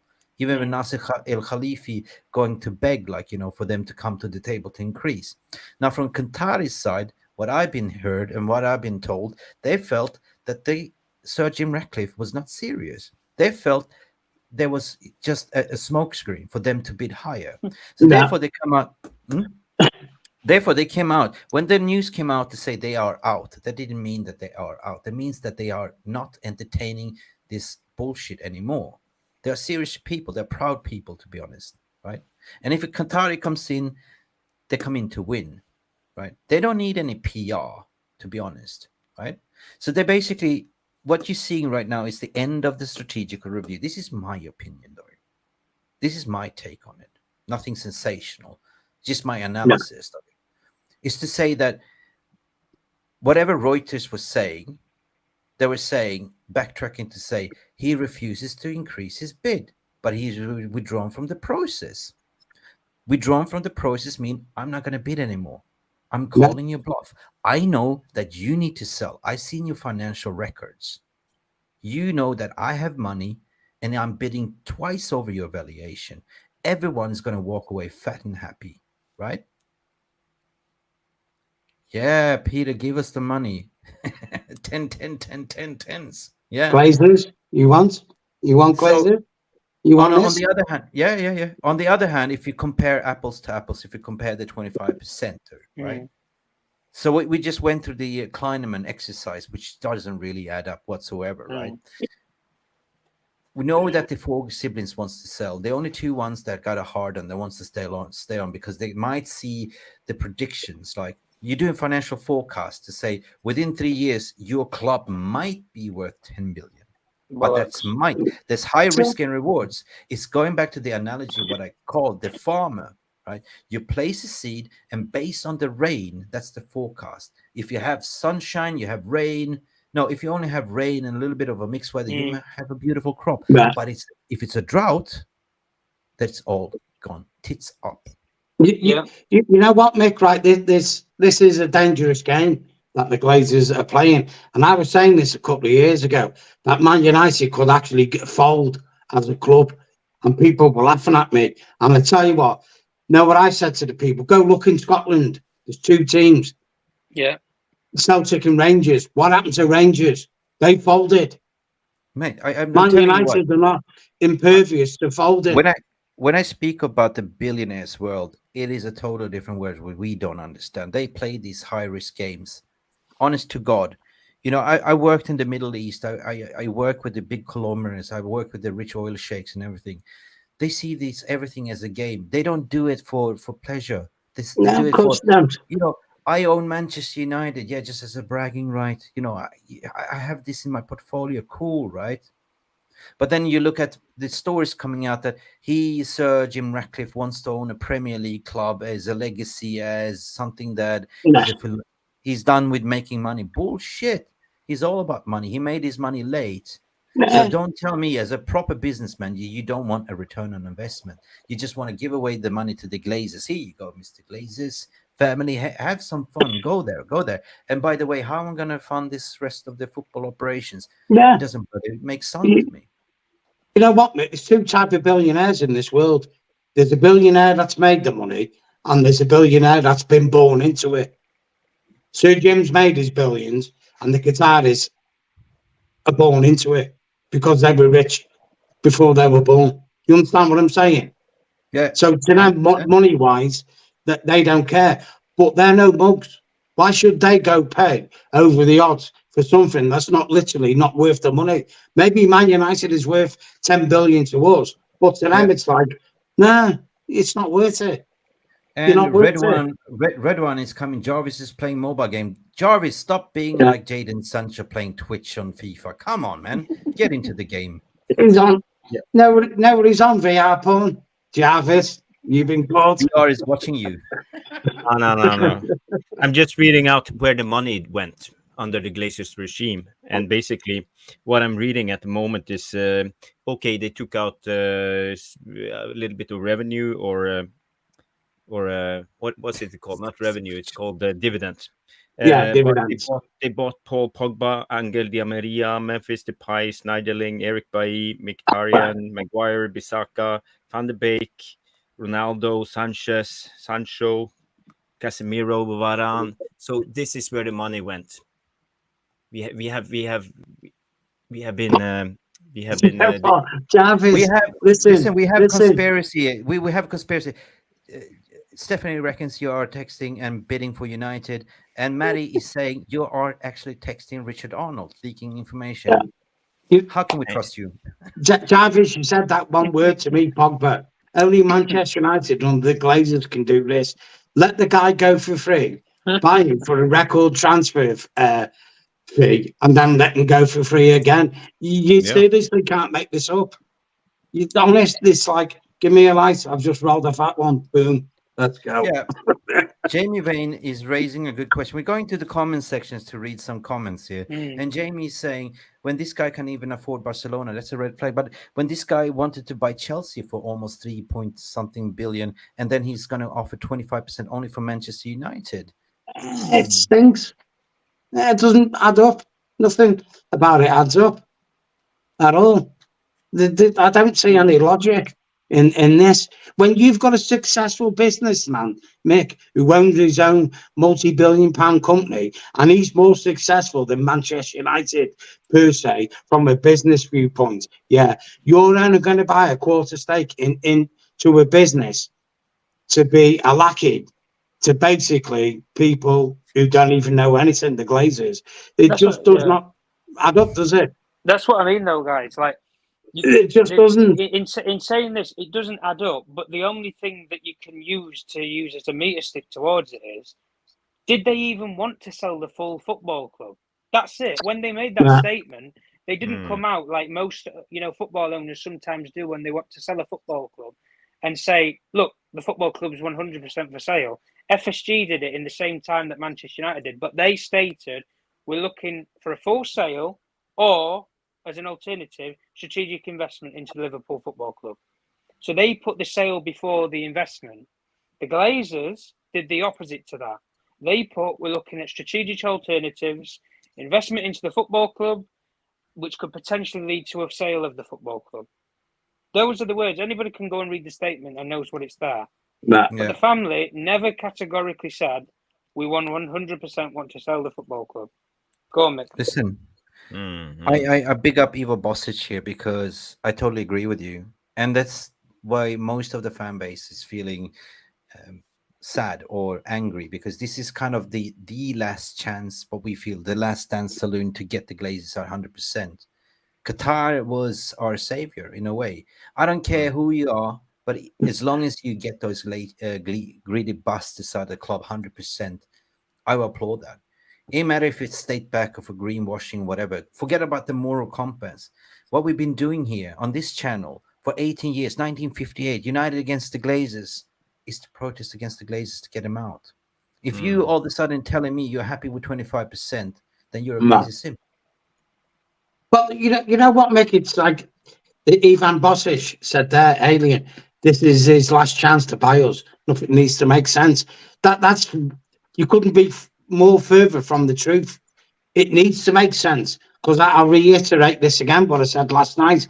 What happens if this guy has an heart attack and dies? Where does that leave us with that quarter ownership? Who is this successor? Oh, I was singing Radiohead song, Don't Leave Me High, Don't Leave Me Dry. But you understand what I'm saying is, if you're buying this for a long-term project, I know, I understand. Jokes aside, sorry. You're buying it for a long-term project, you should be up there with your prodigy, who you're gonna, if the worst happens to you, God rest anyone who dies. that is my successor if I pass away. Yep. This Sorry. is going to take over from me. You're not even you getting make that. a point. You make a point. What's going to happen? But guess what? We have 78 likes, and we are aiming for 100 at least. 86 are watching, so that means that people have gone to the United stand because it started live. Anyway, if you want real opinions, real hardcore facts, real hard questions without any clickbait shit, this is the channel, guys. Please, if you haven't subscribed, do it right now. Become a member if you want to be. Super chat if you want to.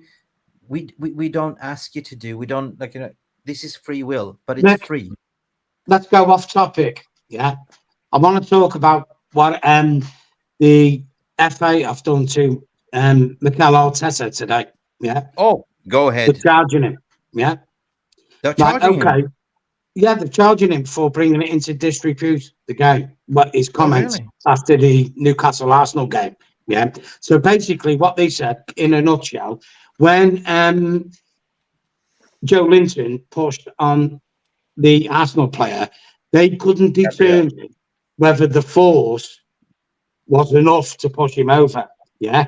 Do you know what that statement means now from now on? That means any player from the opposing team that pushes another player in the box are going to go, are you going to determine what force I've used on that player? Do you see the kind of worms you open there? Instead of them putting their hands up and saying, we've got this wrong, we're sorry, we'll throw Arteta under the bus instead. You are tickling my feathers because I covered this before today. Are we dealing with an authoritarian state all of a sudden? You know, what has this become? Where is football coming to? The PGOL is becoming like authoritarians.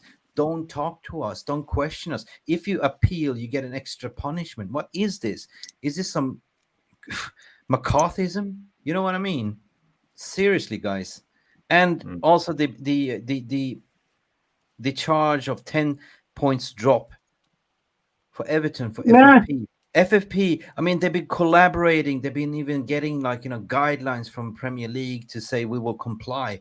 They thought they would get a little bit of a penalized, but at the end of the day, they got 10 points drop. And then on the other hand, you have the bigger clubs like Manchester City, Chelsea, getting away with fucking murder. Yeah. Where is this? You know what, guys? Right? You know what, guys? Look, right? You have to look at the bigger picture of things. It's not Man United's fault. It's not Liverpool's fault. It's not Chelsea's, Man City's fault. You know where I'm going with this? That the big clubs they generate a lot more wealth than basically 98% of other football clubs. It's not their fault. But in the interest of fair play, you need to cap it. Yeah. So for me, I was saying this in the 90s when B Sky B, they were called then Sky, they were called B Sky B, bought into the Premiership, open this can of worms with the money. Yeah. Cap what a club can spend every season. Forget about what you're generating as a club. Cap what you can spend. You can spend £200 million a season. That's it.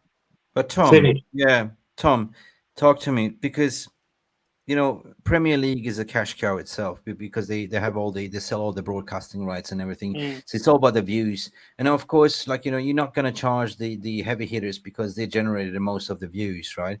But who's going to watch Everton? Who's going to watch Leicester? The smaller clubs and they are the ones struggling at the ends means. And I feel sorry for Everton by itself because 2 years in a row they've been just keeping the head over the water, avoiding the relegation, and this punishment now brings them down to 19th in the league. Yeah. Nah. But they've been fair and square. Everton, they've been saying, yes, we have breached a little bit. Yes, we have explained. We follow your guidelines. We reduced the wage bills and everything. We played the ball. We played with you, but you're still punishing us. But what about motherfucking City? 115 allegations, and they haven't even started looking at it yet. Yeah, well, the problem with the Manchester City case, as I said to Jarvis in a previous stream before, was the whole investigation that had been set up for Manchester City had only started 2 years ago, and that was when the announcements had been made. There's still been a further, I think it's 10 or 8 months since those announcements have been made about Manchester City and the allegations against them. So before long, the way that the Premier League are running the Manchester City investigation is based upon the transcripts of how long and how many years they have to go back from, which they have to go back as far back as 2000 and I think it's 12 or 12, 13 to the current season just gone in the treble season. Is that The Peter way that- Griffith? Hang on, is that you, Peter, there? Peter Griff. Peter Walker. Sorry, man. Keep going, man. No, actually, Mick, look at the chin. I look more like a Quagmire. Giggity, giggity, gig. You're a cracker, right? Seriously. Yeah, sorry, Tom, for interrupting you. We just had to Giggity. crack up with the joke here. Yeah, Okay, no not worries, okay. no worries. But with Manchester City, at the end of the day, the way that their actual investigations going into them, Manchester City are being transparent, but the way that they're being transparent isn't communicating. They're not showing the actual figures as to what they make, carbon copy, pen to paper.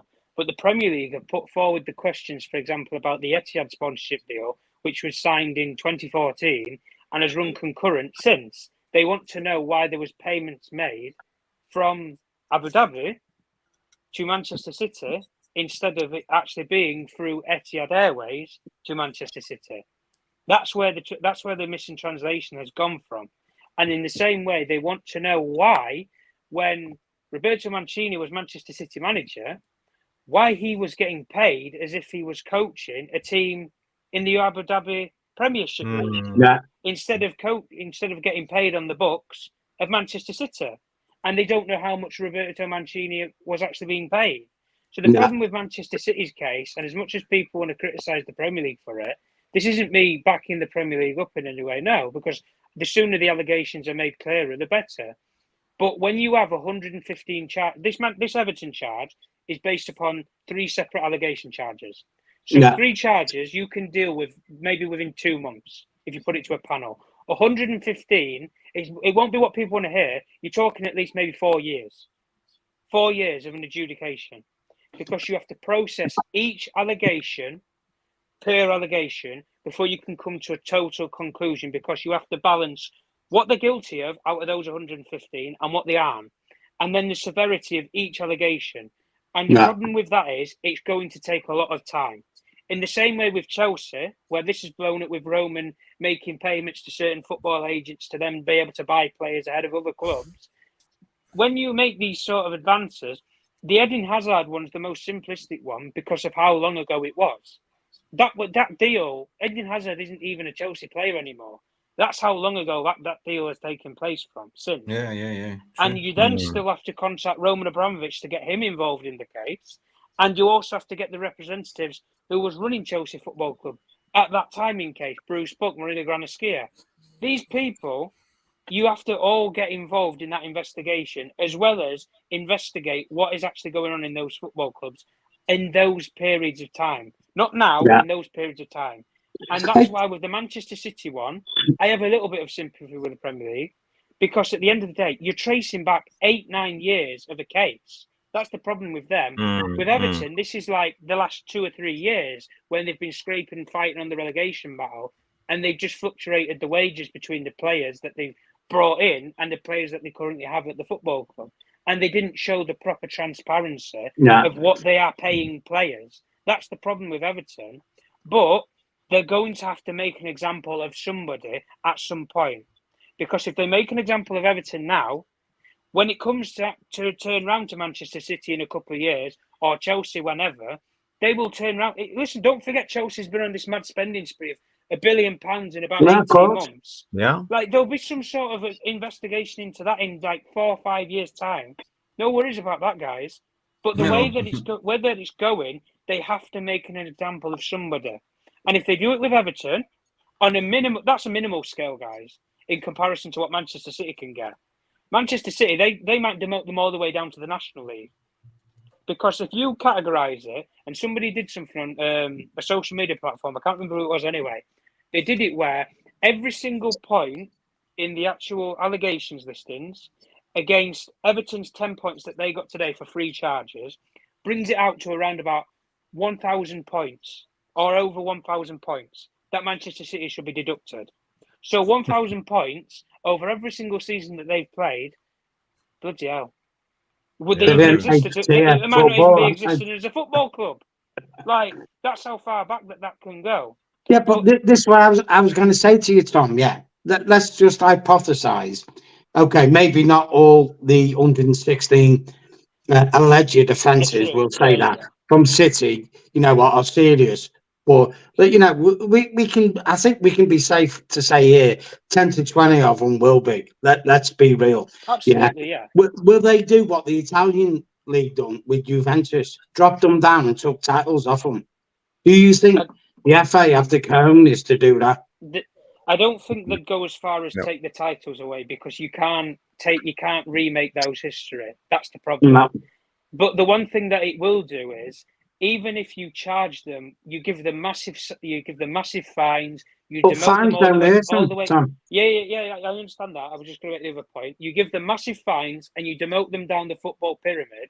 If you put them all the way down to League Two and you say you've got to fight your way to get back to the Premier League, the way that the Premier League will look at that is, well, we've severely hampered Manchester City for 4 or 5 years. As a business, they will fold for a couple of years because all the sponsors will want to leave them. They won't make half as much money.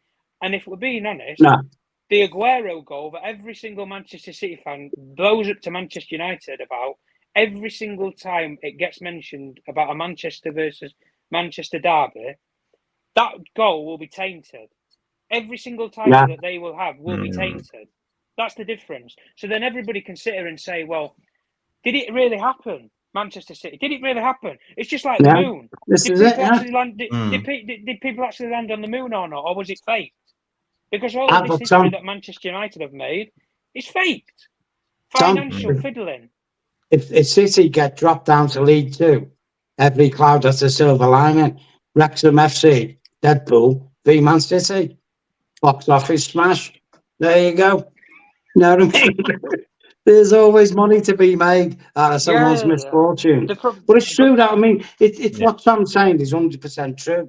That what we want is a rule of thumb for every team, irrespective of who you are. If you have broken the rules, and they're making an example of Everton FC now, then they should be doing this to Man City. And forget about what you said earlier, Tom. It's going to take 5 years. There's cases they can do quick now, ASAP, and go, right then, we can at least get these done and start punishing you now. We'll take care of the other ones later. But they need to start doing this. There's a difference, though, Peter, because the Everton ones, in comparison to Manchester City, fiddling about with your players' wages or what you pay people is completely different to faking a sponsorship deal worth millions of pounds with Emirates, with everything. The Premier League really are going up against a country. It's a company versus country. The way that Abu Dhabi will portray this is, well, the Etihad deal, it's Manchester City's main sponsor and it has been for 10, 15 years. The way that they'll try and transgress it is, well, instead of paying them 7 straight away, we just paid them 3 million over 4 years. Here's our transcripts of it. But we didn't pay it from Manchester City, through Manchester City. Sheikh Mansour paid it personally by bank transfer, or they'll try and use some example to try and get round the rulings. But the problem is with how the Premier League rule, the way that they delegate and when they punish teams for irregularities of how they've run a football club, the appeals process to do it, there is how much. I'll give everybody here one guess. What percentage do you have to overturn a decision that goes to an arbitration in the UK? Not You'd UEFA, be lucky if the it UK. goes past 5%. 5%? You're being generous, Peter. 2. There's a 2% chance. If Everton appeal this decision that they've had with 10 points, there's a 2% chance they get it overturned. Right. That's without even learning the circumstances, because the British system of how sports is run, in comparison to, say, UEFA... Once you're done, you're done. Because with UEFA, you can go to the arbitration of sport. The Premier League arbitrate their own league, and you've broke the rules in their league. So, unfortunately for Manchester City, there's no way you can get round it. You are going against the regulators. No, City you know cannot what, Tom? push the Sorry. can any further. Sorry, guys. City cannot. I mean, at the arbitration of sports in Switzerland, what they did was timestamp, bar stamp, right? So they kicked the can as long as they could. They hired the best corporate, and they just appealed. So every time you appeal, Well- you need more times. But here with this independent, they cannot. They are, the ball's against the wall here right now. But Yeah. what the statement that I read today is that they haven't even That's looked at all, it man. yet. I mean, the rules are corrupt. If you can time bar a allegation by prolonging the case, it doesn't make sense. The rules are corrupt. No. I But just ever want to say since- when it comes to City, we have other things. Alfie Holland. I'm not saying more than that he made 7.9 million in 2022, according to the Norwegian IRS, and he has invested established an investment company in Luxembourg under the name of Pillage Tree. So He made where money out did of the it. money No, go? no. I'm not saying you anything know, more. you know what, guys? Yeah. Can I just say this? Yeah. Let's just hypothesize now. Yeah.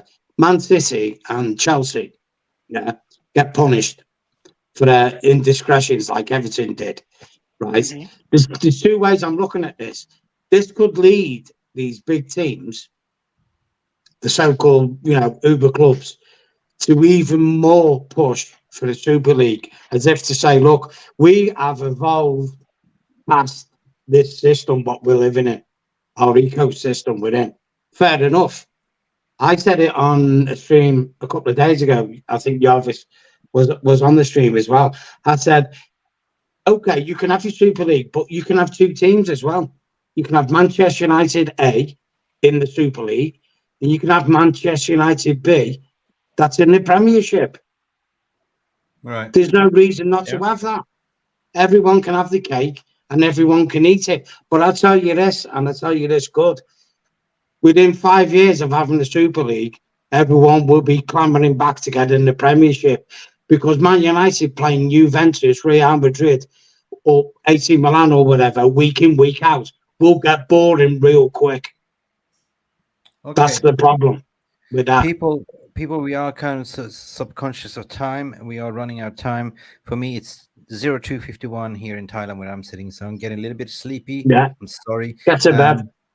But listen, we are up to 84 likes at the moment. Can we get, before we close the shop, up Get to the one out. 100 likes, please? It's Yeah. free of charge. And also, if you haven't subscribed, we are 17,392 subscribers. So if you haven't subscribed, can Subscribe. you be we need 8 more souls to reach 7,400 people. Just a quick reminder, peeps, because what I want to do here, I want to thank everyone that became a member as well. And I want to give a massive shout out for people that's been supporting Realist TV here for quite a while. I want to bring this to the stage because this channel is all about you. Definitely, we are now like a massive big squad. And I want to share this, and I want to shout out, because people been members ever since it started over a year ago. We are now up to 295 members, and massive shout out. And if we can remove Milos Smitic comment there as well, I want to thank everyone, single one of you. Peter as well, you've been a fantastic donor to the channel. You come here, you're showing your face. You started off like, chatting away, super chatting and gifting memberships. Same with Angie here, one of our super moderators, and never start giving. She's been a realist bold supporter for 5 months. Fatty as well. I mean, Bobby, I don't like to call you Fatty. First you were Skinny Donut. I call you Skinny Donut, Fatty Donut. But anyway, Simon Heron as well. Simon Heron as well. Has been a member 5 months. Carlos as well, 5 months. Nigel Flynn, 5 months. Jimmy Jean, 5 months. Milos Mitic, super si brate, odličan. In Serbia has been 5 months. Barman, 5 months. Lisa Jensen Olsen, our Lisa Jensen from Denmark, 5 months. John Johnson, can only be John Johnson, 5 months. Jarvis Cocker, who is one of our panelists, been here for 5 months. He's paying to become a member, but even he's one of our panelists as well. Big up to you. Jacko, 5 months. Al Mack as well. Jonathan Linjeber, 4 months. David Harrison, Jay, thank you, Jay. Rebbe Bakir as well. Luan France, you all know each other. Stephanie Griffith. Everywhere we go, always we see Stephanie. Every chat moderation, Stephanie is there. Like, you know, she's everywhere. But big up to Stephanie Ramo, Duncan as well. Duncan Bolito, sorry. Mercedes Merks is 4 months. Alpha Amado Jallo, Lord Voldemort, our own Lord Voldemort. I know who you are in real life. Where's Richard Arnold? Stephen Welsh as well, 4 months. Andy Young, Nicholas Mataya, Quad Sports Call, The Ferocious, Sargon McAney, 4 months. Edward Reed as well, 4 months as well. Craig Warby, Rajat, Mike Fergus, Jinxman RSS, Manenza. Oh my God, Alien Tenno, there you are, 4 months. We found you. Peter Griffith as well. Anyway, that wasn't Peter Griffith that we displayed earlier in that screenshot, was it? Neil Driscoll as well. Big up for Neil Driscoll. I know you're going through hard times. We are a big family. Amy Rourke as well, 3 months. Endelist, Billy Connolly, everyone, Gavin Underwood, Scotty at the Wheel, Compost Smurf, Sigrid Frankauter, Madhouse as well. Jolly Malmin, our own pepperoni pizza guy as well. Matty R as well, that's here in this chat as well. We have Kev Ashford as well from the United Stand. Sorry, Van Cam. Sorry, thank you, Van Cam. Yeah, big up Kev as well. Sally Daredevil Red, Jamie Wayne, our own moderator, Jonathan Borg. The list goes on and on. DJ Superfly guy. Get to the bottom of the list. One day, Mark Goldbridge. Peter Jerry's card. Yeah, the list goes on and on. So Jeffrey, you know, guys, you coming in here, you know, Mark is here as well, one of our moderators as well, but producing right now. So just a massive thanks to all of you. Just, you know, this content is all for you, and we wouldn't be here without you. So, you know, it's been tough going for us fans. You know, it's been tough what's this season alone with the takeover. And, you know, what we've been trying to do here is to come together as a community to ask the hard questions, not to be sensationalist, but really appreciate it if you can smash that like button. If you want to become a member, we are currently working on something big. We are releasing it's going to be an amazing website that we're working on. We're going to work on some giveaways.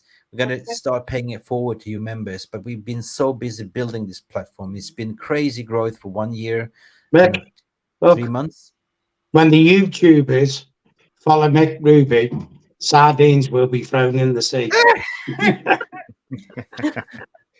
Okay. Anyway, thank you everyone for coming in and having your say. Guys, Tom, journalist, I never met you, I never seen your face, but I love hearing your voice. You're a voice to speak facts and the truth. I really appreciate you, mates. And thanks. Big up for you. Jarvis, you know, always a pleasure to see you.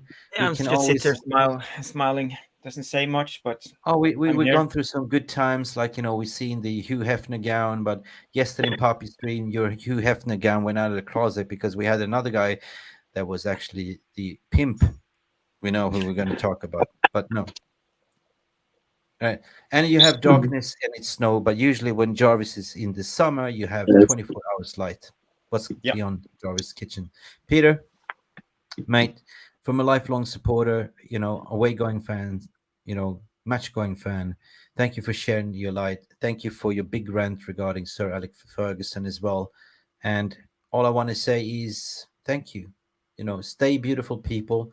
Keep the powder dry and don't let the media spin you dizzy. Till I'm dead. Yeah.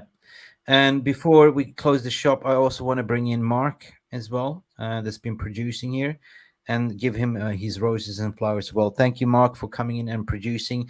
You've been busy in the chat. How has the mood been within the VR room? Any interesting Great mood tonight. findings? You know, it's been a good stream. Everyone's enjoyed it. Everyone is, you know, interacting. I think they probably would have liked you guys to go longer, but I think we are all over the time limit. Oh no, already, we're not Jarvis's corner here to run 2.5. You know, Scorsese movies here, mate. Well, if it's good, it's good. You know, at least it's not shit. That's good too, so right?